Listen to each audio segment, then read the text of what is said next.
చేస్తూ పూజించే భక్తి ఎంతో చూస్తున్నావుగా. ఆకలితో చెయ్యే చాచి వస్తే తన చేతుల్లోని ఆహారం పంచే చేయి చూస్తున్నావుగా.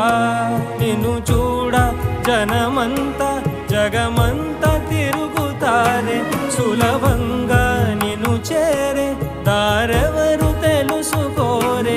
అలంకారం అసలు లేని అహంకారం అన్నది లేని, ఏ కళ్ళ కపటం కానరాని మనసుల్లో నువ్వే కలిసా నిన్నే